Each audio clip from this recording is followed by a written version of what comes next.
Are you eating healthy, but your belly fat refuses to go away? Maybe the number on the scale barely changes. Maybe you're walking every day, cutting calories, even trying to eat less, yet the fat around your waist feels stubborn, inflamed, and impossible to lose. Here's what's really going on inside your body. Not all fat is the same. The soft fat under your skin is very different from the dangerous fat packed deep around your organs. That deep fat is called visceral fat, and unlike ordinary body fat, visceral fat acts almost like a metabolic organ of its own. It releases inflammatory chemicals, disrupts insulin, increases cortisol sensitivity, stresses the liver, and changes how your body stores energy. In other words, visceral belly fat is not just a cosmetic issue. It's strongly linked to type 2 diabetes, fatty liver disease, heart disease, high blood pressure, brain fog, hormonal dysfunction, accelerated aging, and even certain cancers. And the frustrating part is this. Many people are trying to lose visceral fat using the wrong strategy. They focus only on calories, only on exercise, only on weight loss. But visceral fat is primarily a hormonal and metabolic problem. That means if you do not address insulin resistance, liver overload, chronic inflammation, poor sleep, stress hormones, and mitochondrial dysfunction, your body will continue protecting that belly fat no matter how hard you diet. Let me explain this with a simple analogy. Imagine your metabolism is a house with a thermostat. Most people think body fat is controlled by how much food enters the house. But visceral fat is more like a thermostat malfunction. If hormones like insulin and cortisol are elevated all day, your body keeps turning fat storage on, especially around the abdomen. So even when you eat less, your body adapts by slowing energy output and preserving belly fat for survival. That's why starving yourself rarely works long term. The good news is this. Visceral fat is also one of the most metabolically active fats in the body. When you improve insulin sensitivity, lower inflammation, restore metabolic flexibility, and activate fat oxidation correctly, visceral fat often responds surprisingly fast. Research published in recent metabolic reviews on intermittent fasting and insulin resistance shows significant improvements in fasting insulin, inflammatory markers, and metabolic syndrome risk factors when the body is given periods of lower insulin exposure. And that's exactly what we're going to talk about today. In this video, I'll show you why visceral fat forms in the first place, why calorie restriction alone usually fails, how insulin and cortisol trap fat around the organs, which foods directly accelerate belly fat burning, how fasting changes fat metabolism, and the exact daily habits that can help reduce visceral fat naturally in as little as 30 days. This is not about extreme dieting. It's not about supplements promising miracles. And it's definitely not about punishing your body. This is about understanding your biology and finally working with your metabolism instead of against it. And if you stay until the end, I'll also show you a simple 30-day metabolic reset framework that combines food timing, movement, sleep, and liver support into one practical strategy most people can start immediately. Key points overview. Today we're going to cover 6 powerful science-backed insights. Why visceral fat is biologically different from regular body fat. How insulin resistance silently drives belly fat storage. Why your liver may be the hidden root cause. How cortisol and poor sleep trap fat around the abdomen. Why fasting and meal timing can accelerate visceral fat burning. The specific foods and daily habits that switch your body into fat-burning mode, and once you understand these 6 mechanisms, your entire approach to fat loss changes. Instead of fighting your body, you begin repairing the systems that created the problem in the first place. If this introduction is good, I'll continue with section 1 of the core content. The first thing we need to understand is this. Visceral fat is not passive storage fat. It is biologically active tissue. That means the fat deep inside your abdomen is constantly communicating with the rest of your body through hormones, inflammatory molecules, and metabolic signals. And unfortunately, most of those signals are harmful when visceral fat begins to accumulate. Here's what's really going on inside your body. When visceral fat surrounds organs like the liver, pancreas, and intestines, it begins releasing inflammatory proteins called cytokines. These chemicals interfere with insulin signaling, increase oxidative stress, and make the body more resistant to burning stored fat. So the more visceral fat you gain, the harder your metabolism becomes to repair. This is why belly fat often feels stubborn. It creates a self-reinforcing cycle. More visceral fat leads to more insulin resistance. More insulin resistance leads to more fat storage. And the cycle continues. Now let me explain this with a simple analogy. Think of subcutaneous fat, the fat under your skin, like a storage closet in your house. It mainly stores extra energy. But visceral fat is more like a chemical factory placed in the middle of your living room. It constantly releases signals that affect the entire environment of the body. That's why someone can appear relatively thin but still have dangerous visceral fat internally. This is sometimes called TOFI, thin outside, fat inside. And research shows visceral fat is especially dangerous because it drains directly into the portal vein, which sends blood straight to the liver. That means inflammatory compounds and excess fatty acids reach the liver very quickly, contributing to fatty liver disease and worsening insulin resistance. A major review published in Nature Reviews Endocrinology described visceral fat as a key driver of cardiometabolic disease because of its inflammatory and hormonal effects on the body. So when people say, "I just want to lose my belly fat," what they're really saying is, "I want to reduce inflammation, improve insulin sensitivity, protect my liver, and restore metabolic health." That changes everything. Because now the goal is not simply shrinking your waistline. The goal is healing the metabolic environment that created the fat in the first place. And this is where many conventional diets fail. Most diets focus only on energy balance. Eat less, move more. But your body is not a simple math equation. Hormones determine where energy goes. Hormones determine whether fat gets burned or stored. Hormones determine hunger, cravings, and metabolic flexibility. And one hormone sits at the center of visceral fat accumulation more than any other. Insulin. When insulin stays elevated throughout the day, from frequent eating, ultra-processed carbohydrates, sugary drinks, chronic snacking, poor sleep, or stress, your body receives a constant signal to store fat, especially around the abdomen. Because from a survival perspective, the body sees abdominal fat as an emergency energy reserve. This is why two people eating the same calories may store fat very differently depending on insulin sensitivity. One person efficiently burns fuel. The other stores it. Now here's the encouraging part. Visceral fat also responds rapidly when insulin levels improve. In fact, studies using MRI imaging have shown reductions in visceral fat can occur relatively quickly through targeted metabolic interventions like lower refined carbohydrate intake, intermittent fasting, improved sleep quality, and regular physical activity. That's because visceral fat is highly metabolically active. Once the hormonal environment changes, the body can begin mobilizing it for fuel. And one of the most effective first steps is surprisingly simple. Reduce insulin spikes. That means removing sugary beverages, reducing ultra-processed foods, avoiding constant snacking, increasing protein and fiber, and allowing periods between meals where insulin can naturally fall. Even a 12 to 14-hour overnight fasting window can significantly improve metabolic signaling for many people. For example, finish dinner at 7 p.m., eat breakfast at 9 a.m. That simple timing change alone may help improve fat oxidation overnight. And when combined with walking after meals, adequate hydration, resistance training, and improved sleep, the effects become even more powerful. Because your body is finally getting the message. We are safe to burn stored energy again. And this is important. The goal is not aggressive starvation. Extreme calorie restriction often increases cortisol, slows thyroid function, and makes fat loss harder long term. Instead, we want metabolic flexibility. We want the body to smoothly transition between burning glucose and burning fat. That's how humans were designed metabolically. Not constant grazing, not constant insulin elevation, not constant energy overload. If this is helpful so far, consider subscribing. I post videos every day focused on metabolism, longevity, nutrition, and science-based strategies to help you optimize your health naturally. In the next section, we're going to go deeper into the real driver behind stubborn, visceral belly fat, insulin resistance, because once you understand how insulin controls fat storage at the cellular level, you'll understand why so many traditional fat loss approaches fail and what actually works instead. Let's now talk about the real metabolic engine behind visceral belly fat, insulin resistance, because if you do not understand insulin, you cannot fully understand why belly fat accumulates, especially as people get older.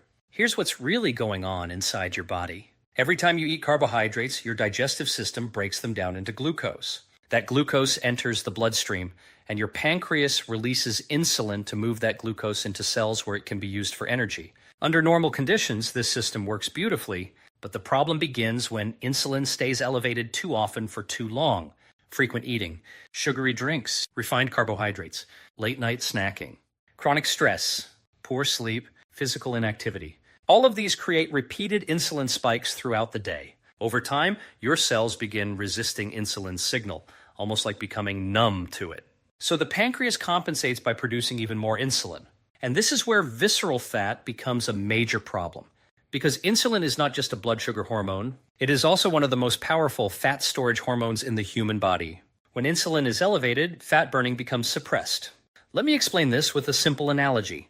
Imagine your body has two fuel tanks. One stores glucose, the other stores body fat. Insulin acts like a switch. When insulin is high, your body mainly burns glucose and locks the fat tank closed. When insulin falls, the fat tank opens and stored fat can finally be used for energy. Now here's the problem with modern eating patterns. Most people never allow insulin to fall low enough for meaningful fat burning to occur. Think about the average day. Breakfast, snack, coffee with sugar, lunch, afternoon snack, dinner, dessert, late night eating. That means insulin remains elevated almost continuously. So even if calorie intake is moderate, the body remains trapped in storage mode, and visceral fat thrives in that environment.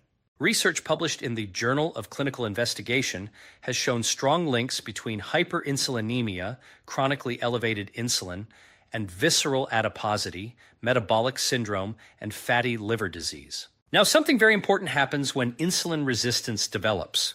The liver becomes overloaded. Normally, insulin tells the liver when to store or release glucose. But in insulin resistance, the liver starts overproducing glucose even when blood sugar is already high. At the same time, excess carbohydrates are converted into fat through a process called de novo lipogenesis. In simple terms, the liver literally turns excess sugar into fat. And much of that fat accumulates around the abdomen and inside the liver itself. This is why people with visceral fat often also develop fatty liver, high triglycerides, elevated fasting glucose, low HDL cholesterol, increased inflammation, and energy crashes after meals. These are not separate problems. They are all connected metabolically. Now here's the encouraging part. Insulin resistance is highly reversible in many cases, and often the fastest improvements happen not through extreme exercise, but through reducing insulin exposure consistently. One of the most effective strategies is improving meal composition. For example, if breakfast is cereal, toast, fruit juice, and sweet coffee, blood sugar rises rapidly and insulin spikes aggressively. But compare that to eggs, avocado, Greek yogurt, berries, chia seeds, or sautéed vegetables with olive oil. Now the glucose response is slower. Insulin rises less dramatically. Satiety improves. Cravings decrease. Protein becomes especially important here. Protein stimulates satiety hormones and helps preserve lean muscle during fat loss. And muscle tissue acts almost like a glucose sponge, helping remove glucose from the bloodstream more efficiently. This is why resistance training is so powerful for visceral fat reduction. You are literally increasing your body's metabolic storage capacity in a healthy way. Even 2 or 3 weekly sessions of resistance exercise can significantly improve insulin sensitivity. And walking after meals may be one of the most underrated metabolic tools of all. Just a 10-minute walk after eating helps muscles absorb glucose directly from the bloodstream, reducing the insulin burden. Simple, free, extremely effective. Now, another hidden issue is liquid sugar. Sodas, sweetened teas, energy drinks, even many healthy smoothies deliver massive glucose loads without creating fullness. And fructose, especially from ultra-processed foods and sweetened beverages, is primarily processed by the liver. Excess fructose strongly contributes to fatty liver and visceral fat accumulation. This is why eliminating sugary drinks often produces surprisingly rapid reductions in abdominal bloating and waist circumference. Not because of magic, because the liver finally gets relief. And here's something most people never hear. You do not need perfect eating to improve insulin sensitivity. You need consistency. Small repeated behaviors reshape metabolism. Better sleep, more protein, less snacking, daily walking, strength training, reducing refined carbohydrates, creating overnight fasting windows. These signals tell the body we no longer need emergency fat storage. And once insulin levels improve, the body can finally begin accessing the energy already stored around the organs. That's when visceral fat reduction starts accelerating. In the next section, we're going to discuss one of the most overlooked root causes behind stubborn belly fat, your liver. Because if the liver becomes metabolically congested, fat burning slows dramatically, even when people are trying hard to lose weight. Now let's talk about one of the most overlooked organs in fat loss, your liver. Because when it comes to visceral belly fat, the liver is often the hidden control center. And if the liver is overloaded, inflamed, or metabolically congested, your body becomes much less efficient at burning fat, especially around the abdomen. Here's what's really going on inside your body. Your liver is responsible for more than 500 critical metabolic functions.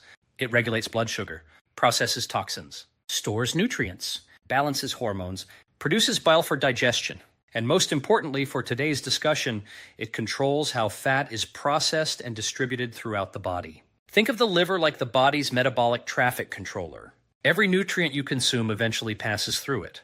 But in the modern world, the liver is under constant pressure. Ultra-processed foods, excess sugar, frequent alcohol, chronic stress, poor sleep, environmental toxins, constant overeating, and continuous insulin elevation.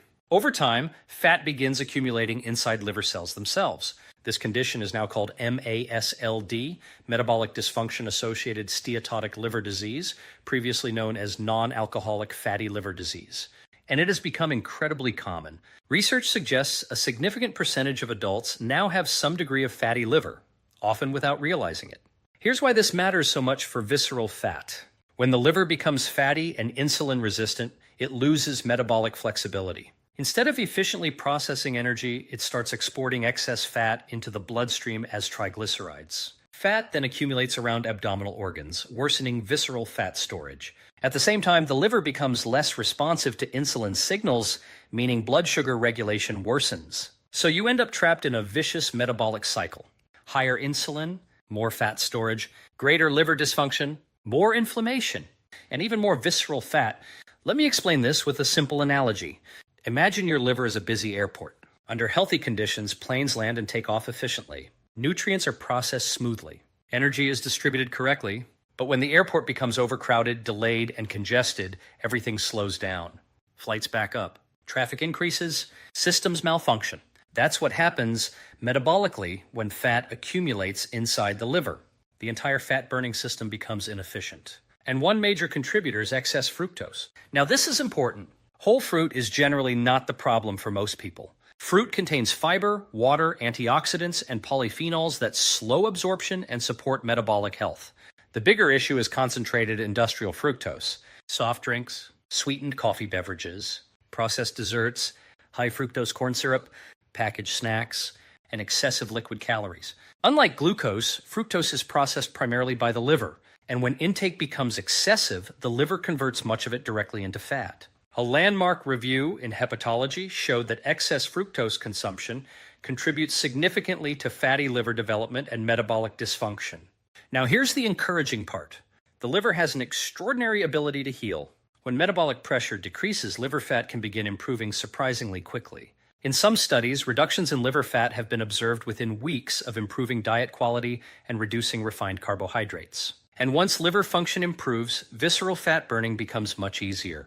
So what actually helps the liver recover? First, reduce sugar exposure dramatically, especially liquid sugar. This alone can change liver metabolism rapidly. Second, increase fiber intake. Fiber helps stabilize blood sugar, improve satiety, support the gut microbiome, and assist in removing excess cholesterol and metabolic waste. Foods especially helpful include leafy greens, chia seeds, flax seeds, lentils, cruciferous vegetables, berries, and oats in appropriate portions. Third, prioritize protein. Protein supports liver repair, stabilizes appetite hormones, and helps preserve lean muscle mass during fat loss. And muscle matters enormously because muscle tissue improves glucose disposal and insulin sensitivity. Fourth, support mitochondrial health. Your liver depends heavily on mitochondria, the tiny energy factories inside cells. And mitochondria function best when they are not overwhelmed by constant nutrient overload. This is one reason intermittent fasting can be so powerful. Periods without food allow the body to activate repair pathways like autophagy and improve fat oxidation efficiency. A growing body of metabolic research shows time-restricted eating may improve insulin sensitivity, liver fat, and inflammatory markers. Now notice something important. None of these strategies involve starving yourself. We are not trying to punish the body. We are trying to reduce metabolic congestion. And one of the most powerful tools for doing that is surprisingly simple: meal timing. When people constantly snack, the liver never truly gets a recovery window. Insulin stays elevated. Fat oxidation remains suppressed. The metabolic airport never clears. But when eating becomes more structured, for example, within an 8 to 10 hour daytime window, many people notice reduced bloating, fewer cravings, improved energy, better sleep, and gradual reductions in waist circumference, because the liver finally has time to reset. And here's something many people overlook. Sleep is essential for liver health too. Poor sleep increases insulin resistance, raises cortisol, disrupts hunger hormones, and worsens liver fat accumulation. So even the perfect diet struggles if recovery is chronically impaired. If this is helpful so far, consider subscribing. I post videos every day focused on metabolic health, fat loss, longevity, and science-backed strategies to help you naturally optimize your body. In the next section, we're going to explore another major hidden driver of visceral belly fat that many people completely underestimate: cortisol and chronic stress, because sometimes the body is not holding on to belly fat because of food alone, but because it feels biologically unsafe to let it go. Now let's talk about one of the most misunderstood causes of stubborn visceral belly fat: stress. More specifically, cortisol, because many people are eating reasonably well, trying to exercise, even reducing calories, yet their body continues storing fat around the abdomen. And often the missing piece is not motivation. It's stress physiology. Here's what's really going on inside your body. Cortisol is your primary stress hormone. It's produced by the adrenal glands and designed to help you survive emergencies. In short bursts, cortisol is actually helpful. It increases alertness, mobilizes energy, raises blood sugar temporarily, and helps the body respond to danger. The problem is that modern stress is chronic. Your body cannot distinguish between being chased by a predator, financial anxiety, poor sleep, emotional stress, chronic inflammation, overtraining, or nonstop digital stimulation. Physiologically, stress is stress. And when cortisol stays elevated for long periods, it begins reshaping metabolism in ways that strongly promote visceral fat accumulation, especially around the organs. Let me explain this with a simple analogy. Imagine your body is preparing for a storm. When stress signals rise, the body shifts into survival mode.